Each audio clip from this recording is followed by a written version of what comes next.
Welcome to our last session of the day, Navigating the Realities of the Executive Culture.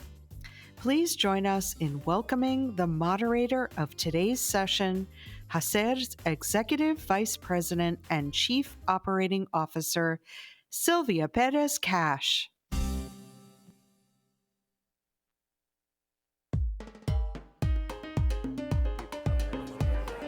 I don't know. I keep getting the sessions after break, and I say, where's everybody? Come on back. Come on in the room. I'm going to ask you again. I know that Cafecito that calls us, right? Somos Latinos. We love our café. But we're going to get started. So, buenas tardes, good afternoon. It's hard to believe this is the last business session of the day before our reception. But we have a really wonderful conversation in store for you. Our last session about C-suite, the mindset of the executive leader, is really a perfect segue into how we're going to close today. Because we talked about this concept of leadership as your individual style, your presence, which you control and contribute. And now we're going to be talking about the culture in the C-suite, the politics of people, right? This is that judgment call. This is that nuance that sometimes you see and sometimes you don't. And the value of understanding the environment and what's different once you get to the C-suite. So as I said, when I think of culture, I think of it in terms of politics and how we interpret and judge people and the institutions that provide the context around them. We're also going to talk about kind of the expectations that are around this, within this culture, that there's assumptions that you know what the culture is, and that you know how to operate, and you know how to strategize within that culture. But that's an assumption that we want you all to be prepared to meet when it's your turn in the C-suite. So this space in our companies is filled with unspoken rules, and we want to be mindful of those dynamics and how they play out, how they play together off of each other, sometimes in support and sometimes in conflict, but they do play. And the ability to understand how that dynamic works, how this culture operates, is really what's going to set you apart when it's your turn to join the C-suite. So with that, it is my pleasure to introduce our esteemed panelists today, who are going to share their experiences as C-suite leaders and give you the insights that they've gained over the time at their companies. Our first panelist is a C-suite leader from Target. Prior to joining Target, he was a senior technology and strategy consultant at Booz Allen and held several public service positions in California government. Please join me in welcoming the SVP and Chief Ethics and Compliance Officer, Tony Herida.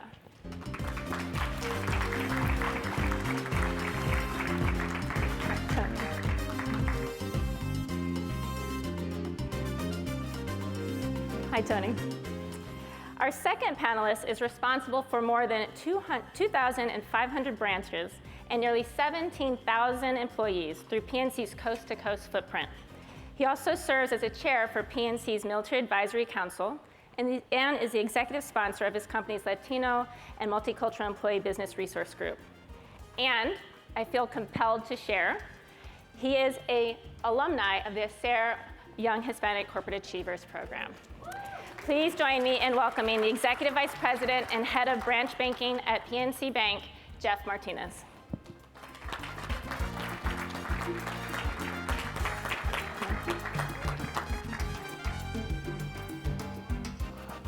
Gentlemen, thank you.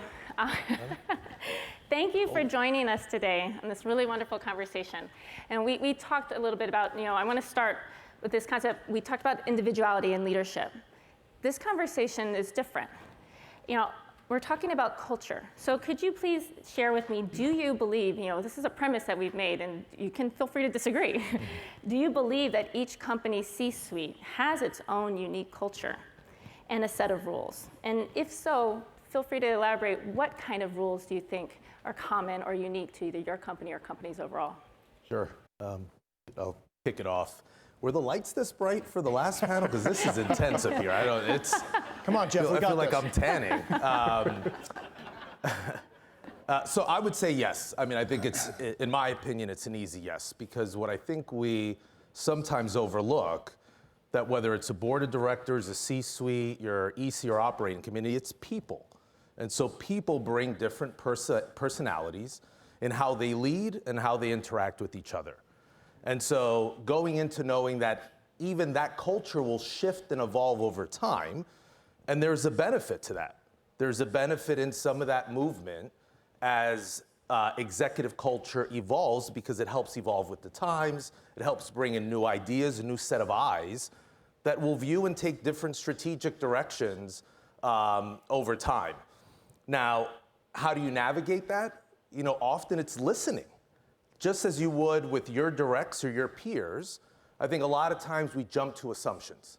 And especially if you've climbed the ladder rather quickly or have joined the organization new, you may make assumptions based on reputation. And I would say that's a mistake. And so often that stern leader that's poised, it'd be one of the ones that has the most emotional empathy compared to others. And so, as always, and I say as you approach the C-suite, as you connect with those leaders, pause, listen, and understand who answers first, who wants to sit where. And it's funny, but I know where my CEO sits, and as I go up, I make sure that that seat is left open so someone that may be new to an opportunity doesn't fumble. Sometimes it could be fun to watch, but you don't do that because we're all a big team.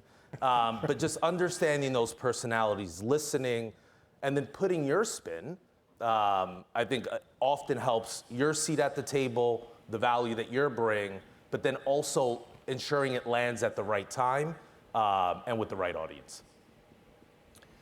I agree with everything Jeff said, and I absolutely agree that the C-suite culture is unique per each company, but don't forget, it's a subculture within a culture. And so that C-suite culture really comes from the broader organizational culture that group of C-suite leaders is responsible for building and maintaining, or changing over time if they need to, as Jeff's described. And one of the things I love about talking about this topic right after the last topic, which I know is intentional, is as you watch leaders grow and develop, and you heard that advice about constantly changing your habits and your approaches, the people that are in the C-suite that you interact with have done the same thing for 10, 15, 20 years.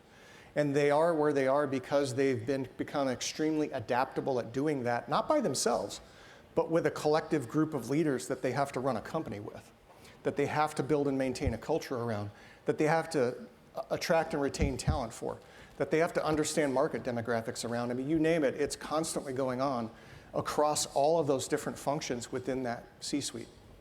So the way that you do this is by making the commitment. You heard about constant learning in the previous session. You have to dedicate yourself to becoming a student of culture. In your organization, it's for that. If you want to move up, it's how the people at that level operate. In this level, you have to watch, as Jess described. What are the interactions like? What agreements do they have amongst themselves? And there's always universal truths at the C-suite, and those are the ones that can get us in trouble sometimes, but it's always dissent in private, but align in public. It's, hey, at the C-suite level, you don't get to badmouth your own company, because if you can't fix it, who can? You know, we always think things roll downhill. Now at the C-suite, they roll uphill, especially if things aren't going well. People look up, they don't look down when things aren't going well. So those are the sort of universal truths that tend to be, regardless of what that subculture might be. Excellent, thank you both for that. And you know, I was thinking as I was listening to you, you know, there's an assumption that yes, you are a reflection of the corporate culture. It's a subculture, and I loved how you both kind of reflected on that piece. But you are an individual. Right? And so, you know, being that, you know, how do you know, I'm a person, I need to learn this culture, a student of culture, that's going to be key to my role. When did you start thinking of yourself as a student of culture in your leadership journey? Right? I'll start with that one. Some of my target team down here might know this. The thing that people come to be mentored by me most often is how to navigate our company culture. Why? I got there 18 years ago. I was hired as a director. Target has a very strong culture, as I think most long-term successful companies do. Strong culture really means it's pretty easy to sit back and watch how people behave. Doesn't mean it's good, and it doesn't mean it's bad. It does mean there are certain ways that people do things. Within months of me getting there, first of all, I'm an external hire at the director level. I'm an introvert, and I'm the type of person that, as you've heard in many, many sessions, let your work speak for itself. That's how I was raised, and for the first 20 years of my professional life, that's what I thought would get me ahead. So all those things in an extroverted culture like Target were really going to get me in trouble. I was not going to last long. Thankfully, I had somebody come tap me on the shoulder and tell me that in the most helpful way possible. So I figured out that I had to really learn why the people did what they did in the organization, where it came from, what it was rooted in, whether it really led to success or just assimilation. Because I'm not going to an organization to assimilate. I'm going there to help make other people successful and help make the organization successful. But what I had to learn was you can't do that if you don't understand the culture well enough to operate within it successfully. If you're knocking up against it all the time, if you seem you're totally out of sync with it, people will dismiss you out of hand, right, wrong, or indifferent. And you will never get to that point where you can truly be part of long-term success. Now, understanding the culture well enough to operate within it does not mean you assimilate. It does not mean you agree with everything. It does not mean you're acting according to a rule book. In fact, I argue just the opposite. It lets you pick and choose the things that you will do to fit in versus the things you will do to preserve your authenticity and your individuality, and do it really specifically and understand what the outcomes might be. Great, we're going to come back to some of those. Jeff, Yeah, what would you add? some great points by Tony. And one of the things that reminds me of, again, not necessarily the need to assimilate, but to understand. And so I've kind of used this quote as a litmus test on how fast I move or the steps I take, which is, no one cares what you know until they know that you care. And that often allows me to pump my brakes when I need to. And some of it's for self-preservation in terms of the great idea that isn't going to land right at this meeting. And it takes someone to understand a lot of emotional intelligence to understand, again, that choreography, because it is a choreography across your peers, on the C-suite, and in the boardroom. And so it's just taking that mental note. What's also a little different than Tony, for me, being an internal promotion, appreciate the shout out to being a 2016 YHCAer. Yeah, that's awesome, 2017 right there. Was my career moved rather rapidly. And so I was in a mid-level position at that time, and I've attended a SARE over the years as I grew from larger geographies, larger responsibilities. So I carry this very interesting understanding of the organization from where I've started to ultimately many of those peers are today my employees. Matter of fact, most of them are. And so there's this voice, not only on how I act, so there's something like a stigma within me that, again, as we hire externally someone that comes with years of experience, how do I represent what I know or potentially may be too intimate with as I'm in that boardroom, to reflect not only the broader strategy, but to connect the dots to a voice that is unique to my experience. It's valuable, I think, to the organization, valuable to have this clear understanding, but then positioned well so I know that it lands at the right time for the right reason.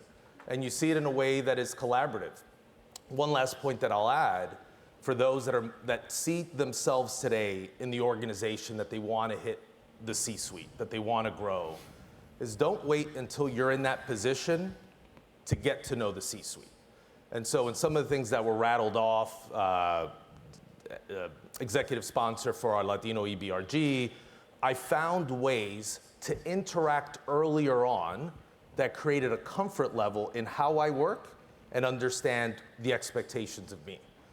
I think ultimately that made my transition easier because my day one was more like day 500. I didn't know it all, nor did I expect that the way we'd interact would be similar as I grew through the ranks. But there's plenty of time, people in the room today that would say, if you don't know anything, if tomorrow your first day on the C-suite would be an absolute surprise, you've probably waited a little too long. So get to know and interact, and there's a lot of avenues, I know for most, if not all of the organizations that are here, to get that connectedness with your executive committee or operating committee. Thank you. So both of you are starting to kind of move into the space of what to do when you join that C-suite. And I think it's fascinating that we're able to highlight two very different perspectives on that process. One as an external leader coming into the company, right, and having to learn without the 18 plus years of perspective and relationships. That also gives you a very different set of data and insights to study this culture. Sure. So, you know, a little bit more detail from your respective positions. What advice would you give to an aspiring executive that you started, right? Yep, yep. One is start early, yep, right? Yep. Don't wait till day one. But aspiring executives are entering that C-suite for the first time, right? How quickly do they need to learn and adapt to these unspoken rules? How much free time, how much runway do you actually get? Yeah, I guess I'll tee it up since kind of gave a little piece of that advice already. One of the things that's also important is communication. And so how you communicate at the C-suite level, especially if you're briefing your CEO, your CFO, your COO, or a line of business leader, is, I always refer back to the Mark Twain quote, if I had more time, I would have written less. And that's a hard thing to do because like to get to the point may be the difference in the technology spend, the place in your budget. And so just sharpening the tools of communication and work it today. I mean, again, hopefully as you seek out mentorship, focus on communication. A lot of times it's on visibility, but that path towards the right impactful level of communication at that C-suite level for sure is a transition. You can start that evolution now. And I think the other part, as we mentioned, culture, as you bring in, like, know that that seat is better because of you. So what would you want to convey?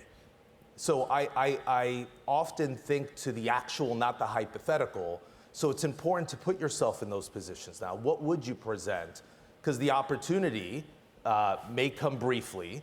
And so being able to share those ideas, share the impact. And so start thinking about it today.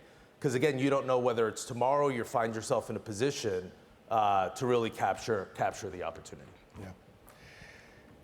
I agree with that, everything you just said, Jeff, and I would add, trust becomes your performance metric at the C-suite level. And everybody in the C-suite has to take it for granted that they can trust all of their peers in the C-suite. They don't have time to figure out whether that's true or not. They don't have time to figure out whether you're really doing your job or not. So my advice would be, think about it this way. Every action or interaction you have at that level either builds, maintains, or erodes trust. People are going to assume you know what you're talking about. They're going to assume you know what your job is. They're going to assume that you can show up to an abbreviated executive level conversation with just what people need to know. Now, behind that, they will also assume you've done all of your homework. You know all of the detail. You've assessed all of the scenarios and all of the alternatives. And they will basically hope they never have to go into that level of detail because that's not their job, that's your job. And that's where that trust comes in. And every C-suite team has operating agreements with each other, whether they're explicit or implied. And some of the best functioning ones that I've seen, it's explicit. They all agree how they're going to tackle problems together, when they want information shared, when they're going to let a functional leader lead the function without interference, and when they would appreciate a heads up on something that might affect a broader organization. Sit back and try to sift that out for yourself, but it's almost impossible if it's all implied to know what those are, unless you have a really long time to watch a lot of interactions. So the other thing you can do is find somebody who's willing to be your mentor that you trust, that you can ask every question that feels uncomfortable in private. You can figure out relationship dynamics without getting into what I would call gossip and interpersonal conversation, because that's the other thing at the C-suite, is you really don't get room to talk about other C-suite members when they're not in the room, because that doesn't necessarily build trust. It's pretty much assumed that if their name's brought up when they're not there, it's for good reason and it's in the extension of trust or credibility. So just be mindful of that as well. If you can go into that with that sort of learning model, you will learn quickly and avoid most of the mistakes. Yeah. Can I add one Yes. quick thing on the built trust? Like the piece around collaboration is critical. And so some may think it disappears or becomes blurred the higher you go. It is actually more fortified. And I think about, like I mentioned earlier, technology spends. That collaboration, the connection at that executive level, you'll find and you'll create more seamless paths that get you to a place faster when you're collaborative, and they see that as you continue to progress. So I know, and for many, even as we think about how do you get the seat, those that today you collaborate, maybe it may not be your direct line function, but that trust is built on your reputation. And that reputation isn't defined, it may be refined as you hit the C-suite level. And so the actions that you do today in your organization broadly here, that's a springboard to the trust, that springboards to the right collaboration, that then ultimately creates a better C-suite level for your organization, and thus kind of validating your seat, even though it doesn't need to be validated. Well, so this concept of mentorship and the important, whether it's to mentor you as a new C-suite leader, that finding a trusted space, or as you suggested, Tony, that one of the main questions you get is helping others understand and interpret this culture. So I want to talk about, this is a little loaded, on how you think the difference between when you mentor versus your role as a sponsor once you're at the C-suite. And what's the code and the expectations, whether they're explicit or not, around your development of others and other team members? Yeah, first of all, I think it's really important when you have a conversation with somebody who's looking for help to be really, really clear about what they're looking for and whether you feel like you're the best person to do that for them. I've been part of mentoring where it was somebody wants your name on their profile versus they really, truly believe that you have something that you can teach them. And of course, the most productive relationships end up with growth on both sides of the relationship, not just one side of the relationship. For me, I'm really particular when I mentor somebody about what it is they think they need to learn and whether I'm the best person for them or not. And the beauty about being in a place so long is if I'm not, I can probably tell them who would be and then make that connection for them. Much different for me than sponsorship. For me, sponsorship is almost unequivocal, unconditional opening of doors for people and constantly vouching for them. For me, that comes after a really deep relationship with a lot of trust. I know what somebody's capable of. I know when they're being afforded the opportunities they should, and I know when they're not. And I'm willing to put my political capital on the line to go move barriers out of their way, or to go have really tough closed-door conversations with senior leaders in the company because I believe somebody high potential is at risk. To me, that's what sponsorship's all about. So to me, for me, it's just creating real clarity between which relationship I'm going to be in with somebody and why. Thank you. Jeff? Yeah, great points. I think for me, quickly on mentorship, is that preparation. A lot of times mentorship has led to sponsorship, but I think as Tony said it well, in the place like, what are we looking to get out of this relationship? Is it the right one? Because it's shelf space on their behalf and on your behalf that's critically important. And so that open line of communication early on, for sure, helps build value. And for sponsorship, absolutely. That is your brand in association with somebody else. And it's something that is needed. I think that's how we've moved our community forward. And for those that maybe the unique perspective that I may bring in my role as compared to those prior may now share a lens on someone that we're willing to that I'm willing to sponsor, bring their name to the table consistently, but then knowing that as you look, and it could be, I know for sure, a feather in your cap, as those that you continue to sponsor just continue to be part of the DNA of the organization. As a talent replicator. And that is also, it's a risk, but it is also a reward that, again, as you take and build trust, invest the time in a two-way street, it's one that for sure can spotlight your leadership. And then you have to control the flow of which, as you know, and become a talent creator, it's like, can I get on your calendar? And then it goes back to those real intentional mentorships that kind of fill the funnel back up. So, The way I try to describe this to people, we all want to seek out sponsors in our careers because sometimes we're led to believe it might be a smoother path or a faster path.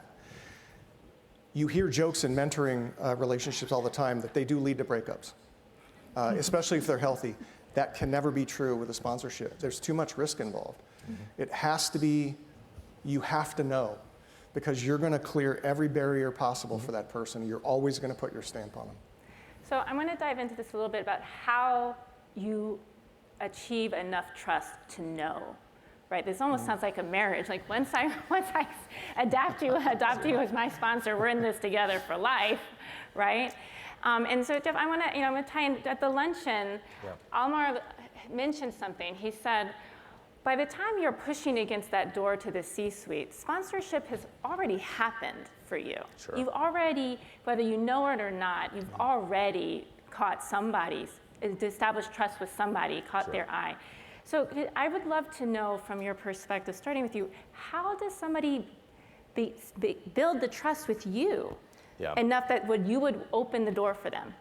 And then what's the expectation as a leader? Is there any component of success that's defined by who and how you sponsor and when? Sure.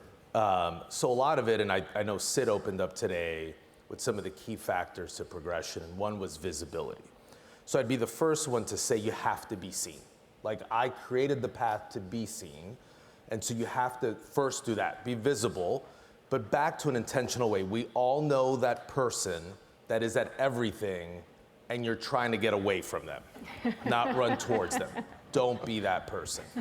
And so it's back to like navigating what the C-suite looks like. It starts with understanding. Like, you have to understand human connection, human emotion, and then the value that you're prepared to bring.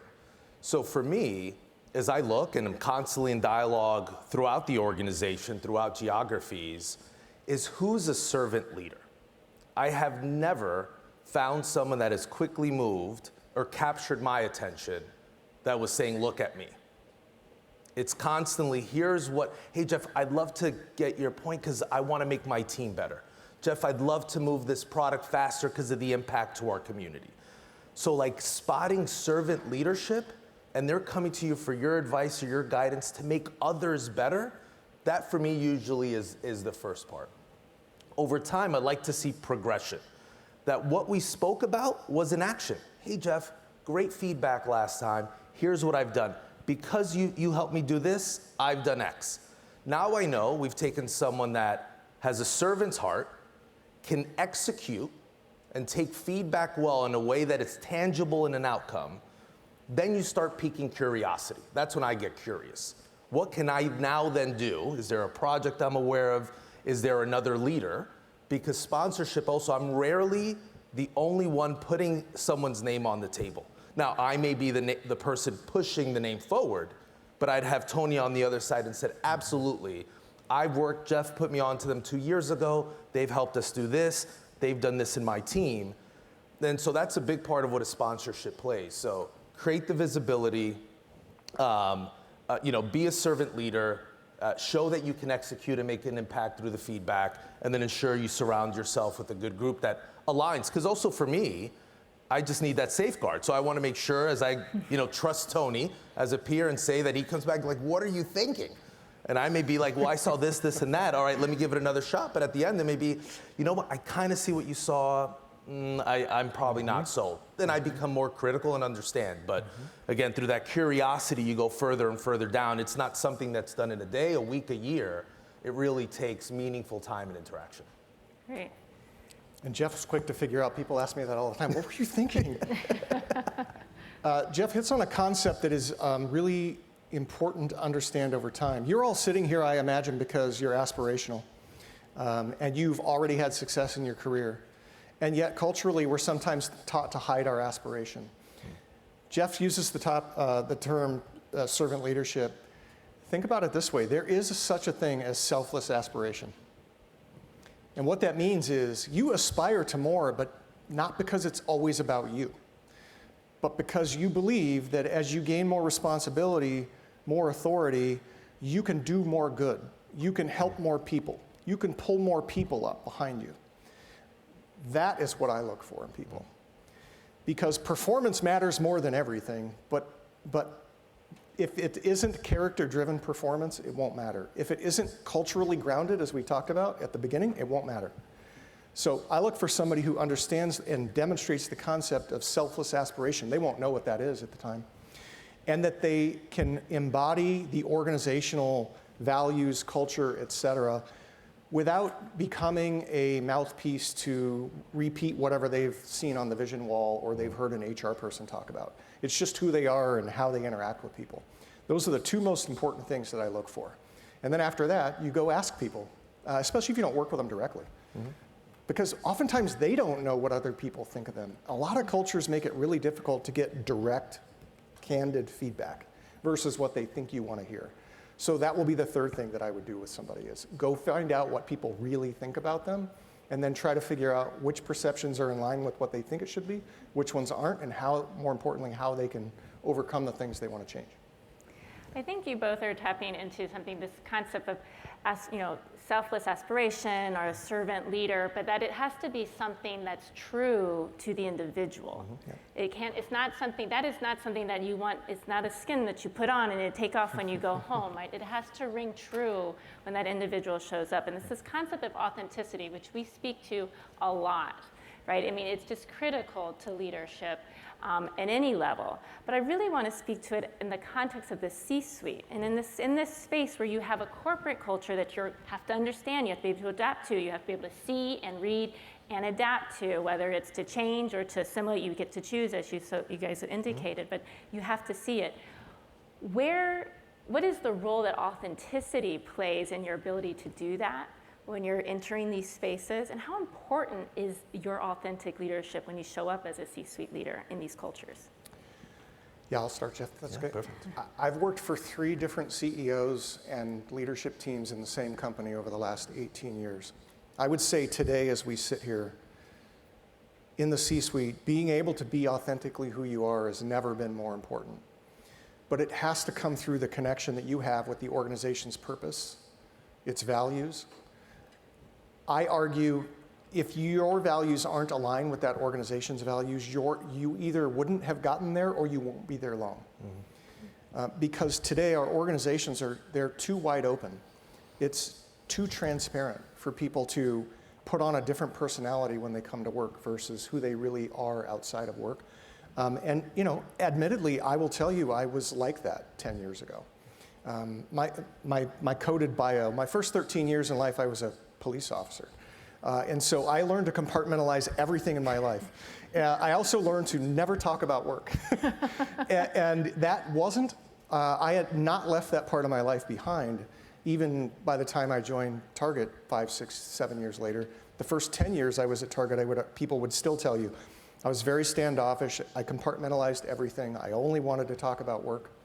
And one of the previous panel members talked about this. But what happened for me was I finally got put to a leadership course that all the VPs at the time went through that was focused on making us effective change leaders, that came with a 360 at a moment in my life when I was ready to be open and vulnerable, and I really wanted to hear what my team thought, what was standing in the way of me being even more supportive of them.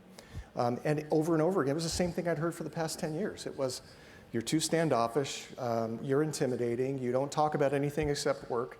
Those were super easy to fix because at the end of the day, I mean, I'm like this most of the time, and only people who really got to know me well got that piece of me. So that was where my team finally convinced me, hey, it's safe for you to be who you are at work all the time. And no secret, it wasn't long after that is when I got promoted to my current job.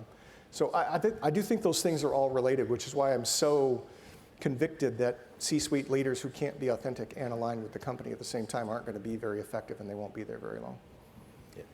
Tremendous points. I didn't know you were a police officer for 13 years. Now I'm nervous. See? See? What Tony said was spot on, especially that connection to company culture. The reason I believe my path has been pretty impactful was because I found an organization that is my twin. Now, that doesn't mean, just like with twins, you don't get into an argument here or there, but like, you're just so aligned. And so it allowed me to move faster than I would have ever. The time I would have spent contemplating, should I, would I, like, I didn't. I was me. And I tell every day, I would die if I failed being somebody else. Like, that is something, back to JJ's point on starting backwards, that's not at the end of my journey, is being somebody else. And so, no surprise, as Tony said, that's when he got promoted. And it takes a while. And I'd be the first one to admit, like, it's easy to be here and say I'm confident because I've hit this role. Like, it is nerve-wracking at times to say, like, am I bringing my whole self to work? Is that what's right? But for especially in this room, like, if you've ever had someone in your organization say, like, I'm glad you're there, I'm glad you're in the seat, you realize the responsibility is far beyond faking it. Mm-hmm. Like, I wouldn't know how. Because, like, just your seat, my seat, and I've heard this from Tashonda, the CEO of TIAA, like, my seat is rented, my title is rented. And so I want and believe that the time I spend in this seat, hopefully forever until it's time for the next position, but hopefully with PNC, that I make something of it, that I move this company forward, that I make it better, even if it's a little bit better, but I make it better because it's what I brought into perspective that I get to bring. I know and believe that there's a reason I'm in this seat, that there's something that was missed. Being the, I guess, highest ranked Latino at PNC, I mean, that's a responsibility. And I don't forget that before I go to sleep or first thing when I wake up, and it's something I take with honor. So I want to take that, which I loved both of those stories, thank you, and say, well, given the additional transparency, given the predominance, the central role that authenticity plays in your leadership, and that you have claimed it, right, as this is not optional for me, which I would dare to argue is not the norm, actually, over the course of the last 20 years. Is, you know, that is a pretty unique space that you've created for yourself over your career, I would think. So I want to touch on what other things have changed. You know, how has C-suite culture changed, or how is it changing and evolving as, you know, as a system, not just the company, right, in response to macro trends that are affecting corporate America? Yeah, and I would say find me most organizations that are in this room and tell me they were the same today as they were 10 years ago.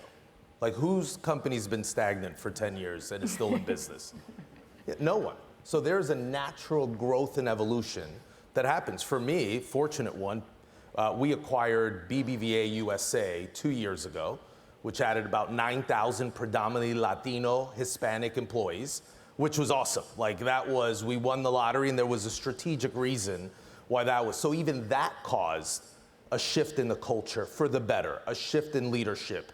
We migrated to cultures, learned from the best of them.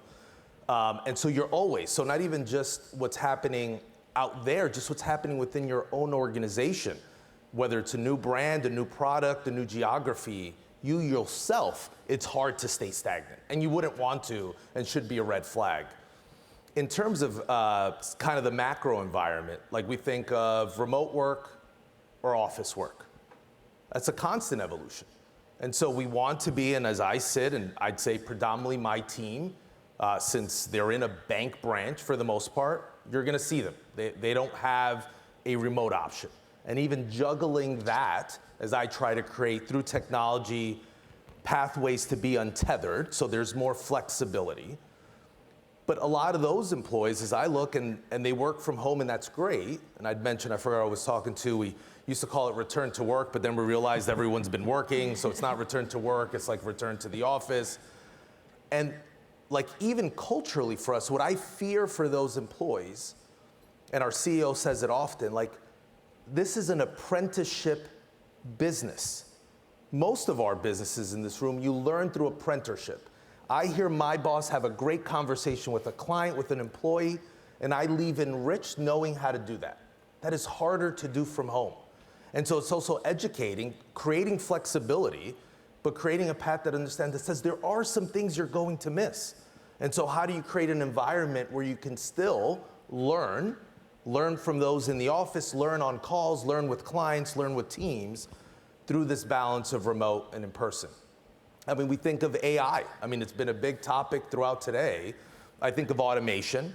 And so it's something that creates capacity to do more, not take away.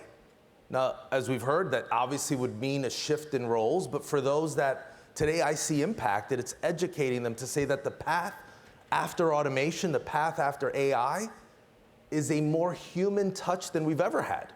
Because what I'm eliminating is the busy work. Like, stop trying to be busy and focus on being productive. And it's sometimes trying to create the clarity in that message that says, again, I can do more for others through automation, through AI as a major benefit. And I'd say lastly, there's this human strategy, this human approach versus just strategic approach. And I think the path forward is just, hey, this is the company strategy and we capture who we capture, but really understanding the human aspect of your clients, your employees. That's a big shift that said everyone needs to fit in this box. And we've seen everyone want to break out of that box. And so and so you either assume it's a clientele I'm just not going to impact, it's a clientele that I refuse to drive revenue from or have as an employee base, but like understanding the human as it incorporates into the strategy is a key factor as well. Wonderful. Yeah, the only thing I'd add, and Jeff hit on all of this, it's speed of change, keeps accelerating. I've seen the C-suite executives become much more agile. A generation or two ago, C-suite executives you would think were there because they had all the answers. Now they know that their job is to ask all the questions. The other thing that Jeff just described is, we're a retailer, they're a bank. We're really people businesses.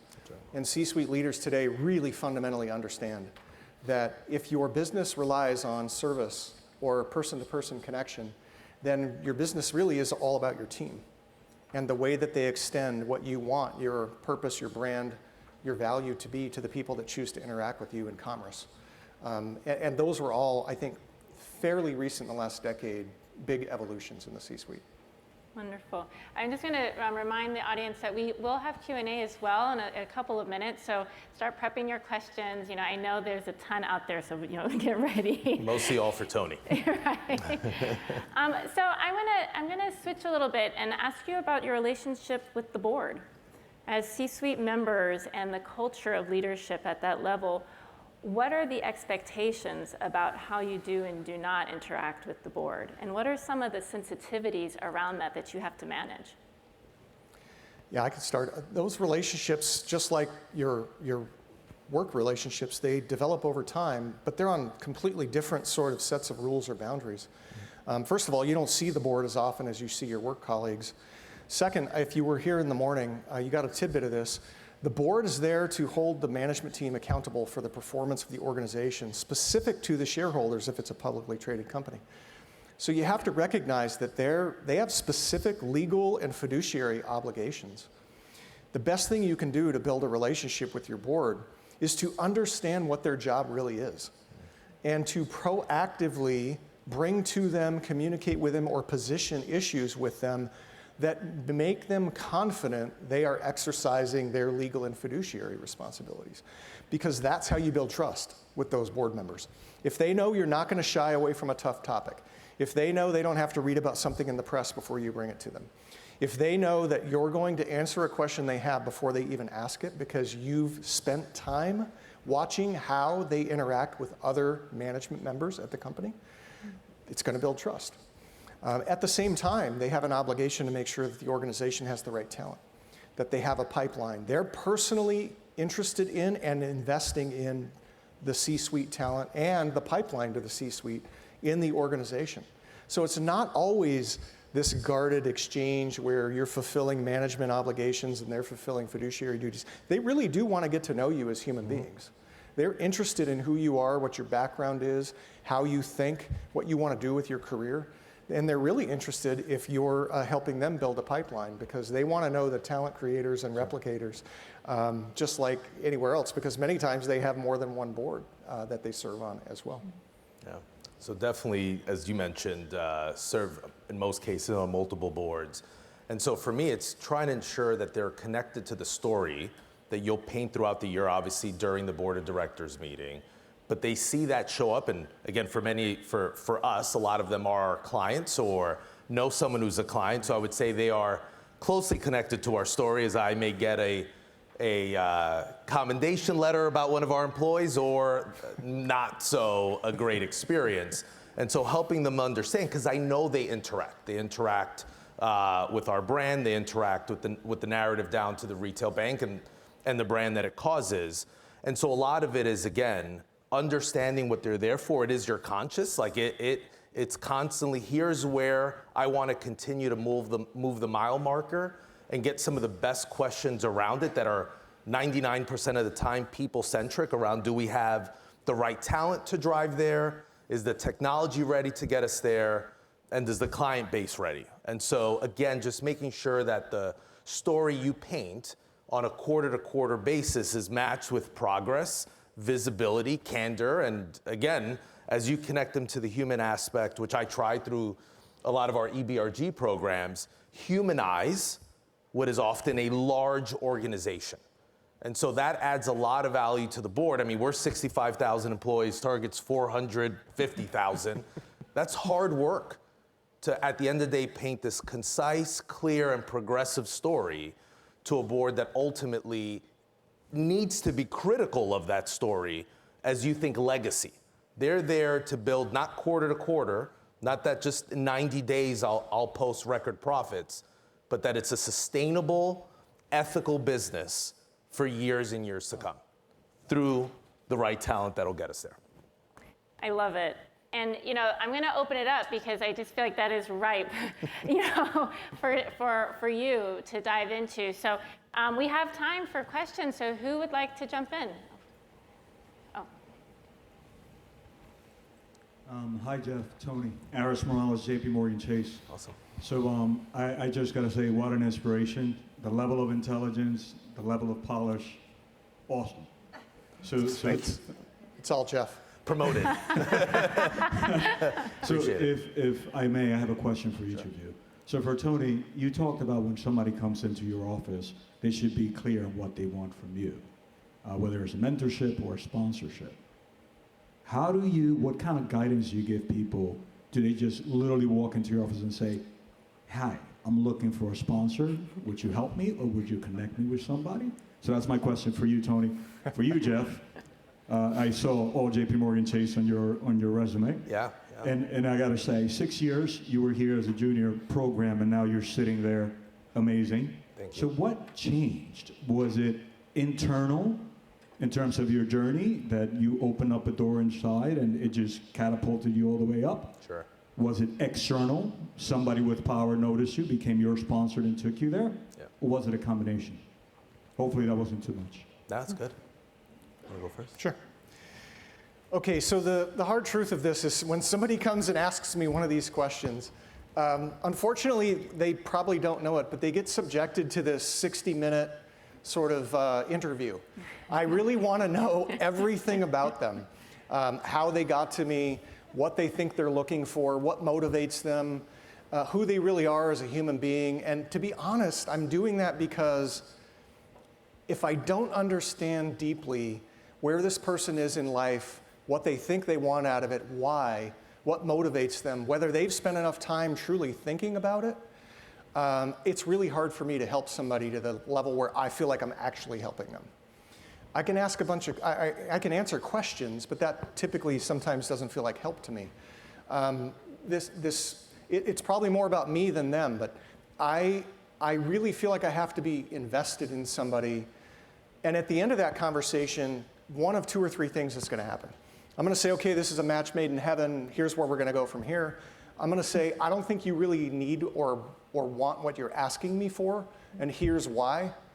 And the third way is, I'm going to give you homework to do. Go do it, come back, and then let's pick this up where we left off. And it's really just dependent on the level of readiness in the person and whether I think they're truly in touch with what it is they think they are after next or not, or whether I'm the right person to help them or not. Because I guess the fourth outcome is, well, I think somebody else can help you. Here's why. And let me open that door for you. But it really starts with that really deep dive I do with somebody to truly understand who they are and what they're looking for and why. Yeah, and I'll add just real quick and I'll transition is, I mean, if someone came to me and said, Jeff, I'd like you to be my sponsor, it's most likely not gonna happen. Because you earn sponsorship. Yeah. It's not given, it's not asked for. And so usually, again, through this curiosity, through constant visibility, it's earned. And so someone who asks for it doesn't understand what they're asking for. And so that it probably starts with that level of education first.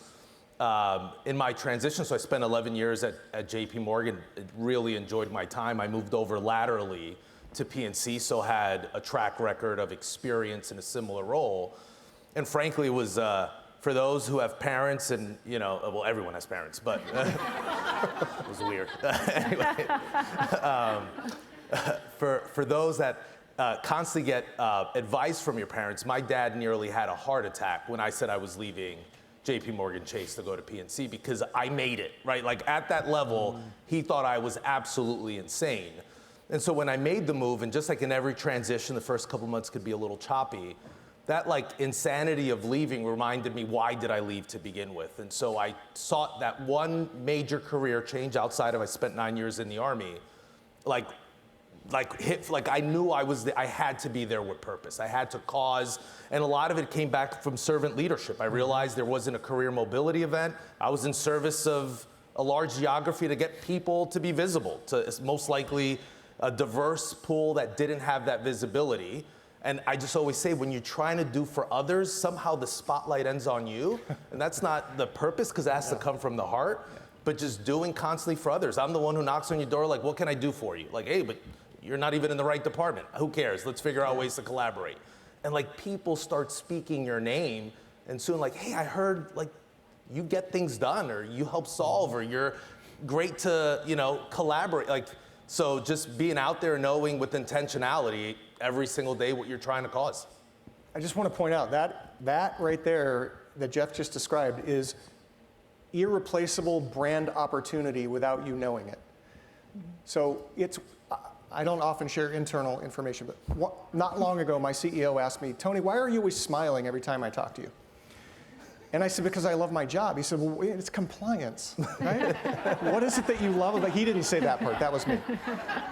He goes, well, tell me more. I said, Brian, I'm the compliance guy in the company with a whole bunch of other stuff, but I get free reign to go do almost anything I want to in the company. And it often is things way outside the boundaries of my job description that are the most engaging, that are the most fun, that are the most challenging. You get to a certain level in an organization, that's how you operate. But that's also, whether you know it or not, how you build your brand. Because you are seen as that selfless leader who is always looking out to help solve a problem in the organization, regardless of what your job title is. It also is fun. Absolutely.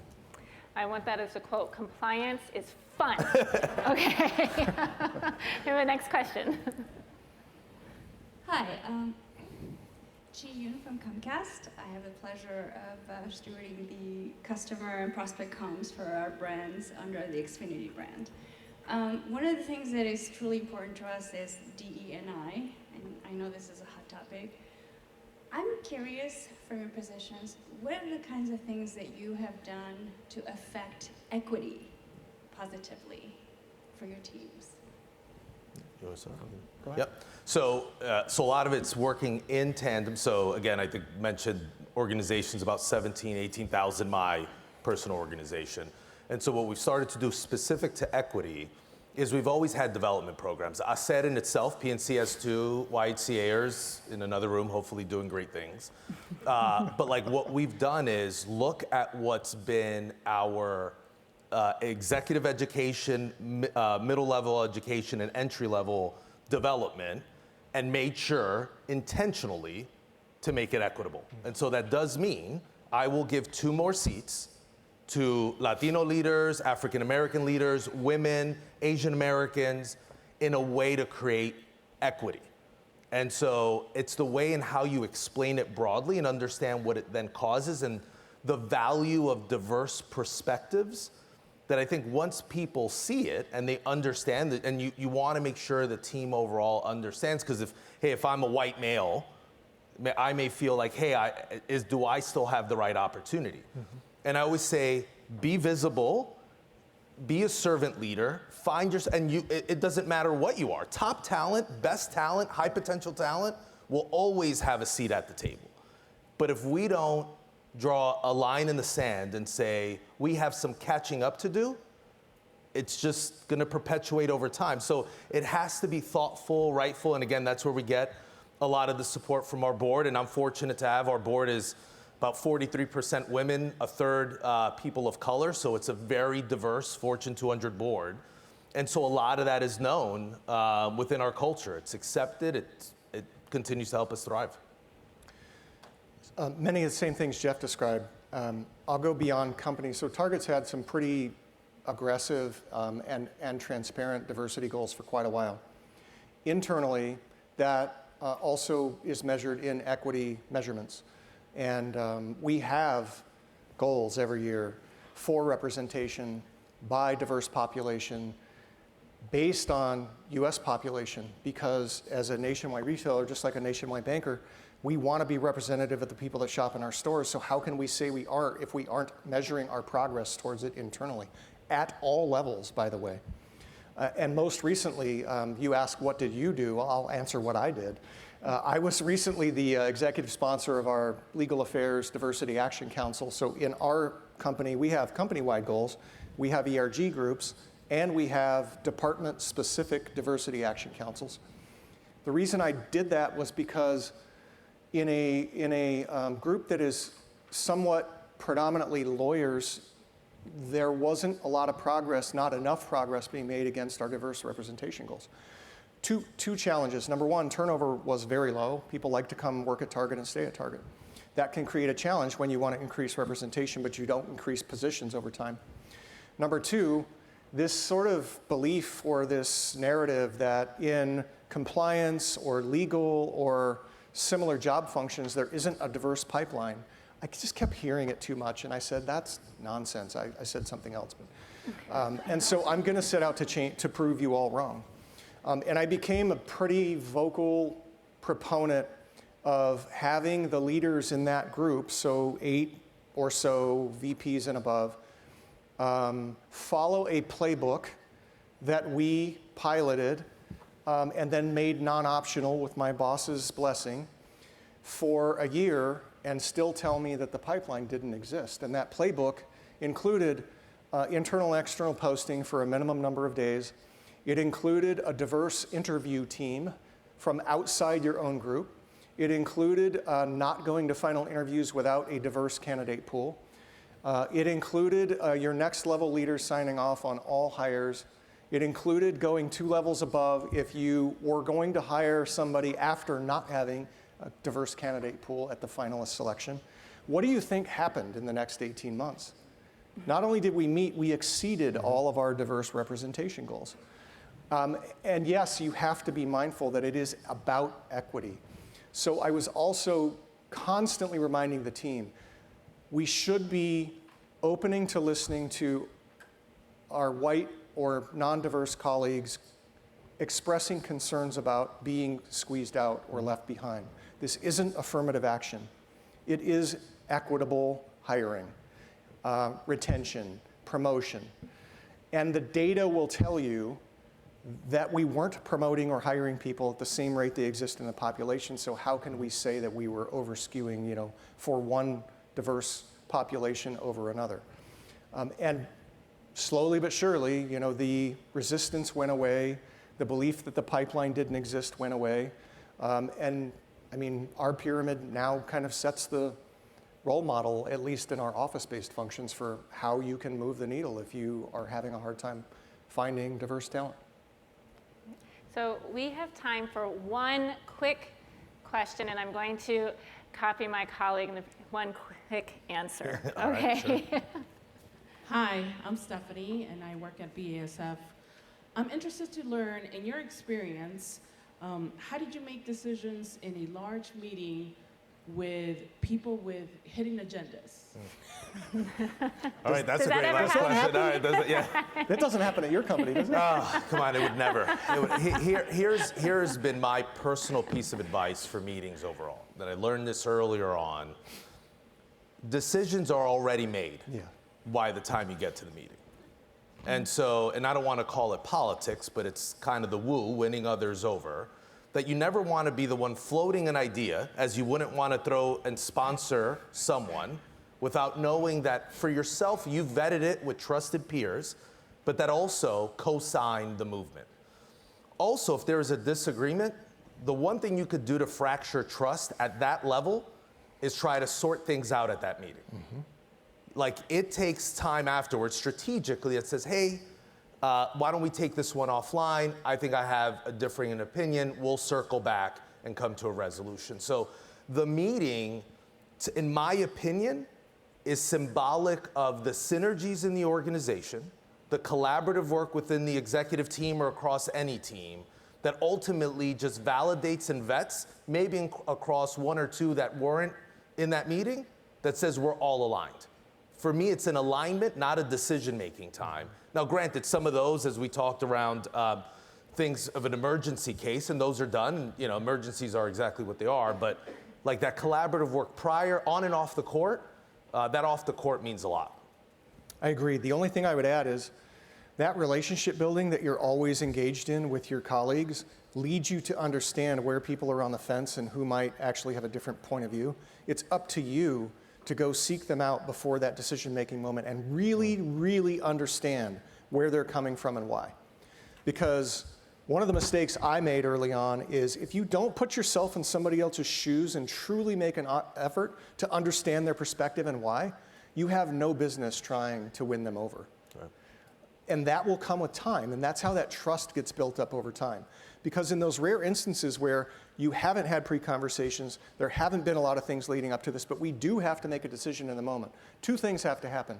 You have to be really clear who is the ultimate decision maker, because it can't be a committee. And the second thing you have to be clear of is we have opportunity for dissent and alternative perspectives now, because after the decision's made, we all walk out of the room aligned, even if we disagreed. So those are the only other two things I would add. Wonderful. Well, thank you both. You know, I'm just going to call a couple of key words for you all to walk away with. We talked about in the culture of the C-suite, the importance of communication, the culture of sponsorship, what a C-suite leader is looking for and how to earn that, how to attract the visibility in the way that they want to see it, right?